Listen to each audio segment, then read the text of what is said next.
खासदारची तर काका अशी अवस्था झाली त्या बंडू जाधवची.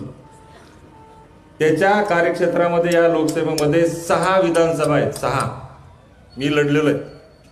घनसावंगी, परतूर, जिंतूर, परभणी, गंगाखेड, पाथरी या 6 विधानसभेमध्ये तिची अशी अवस्था आहे, ज्याचं ज्याचं त्यानं काम केलं ते सगळे पराभूत झाले. सगळेच.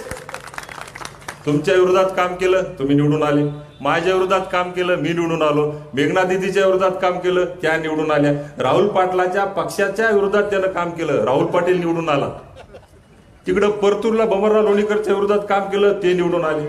आणि हिकमत उडान, ज्या हिकमत दादा उडान जे आता घनसावंगीचे आमदार आहेत, मागच्या 2019ला अक्षरशः ह्यांची निवडणूक डोक्यावर घेऊन त्यांनी काम केलं होतं. त्या हिकमत दादाच्या उडानच्या विरोधात सुद्धा एवढं प्रचंड त्यांनी काम केलं, ते सुद्धा हिकमत दादा उडून आले.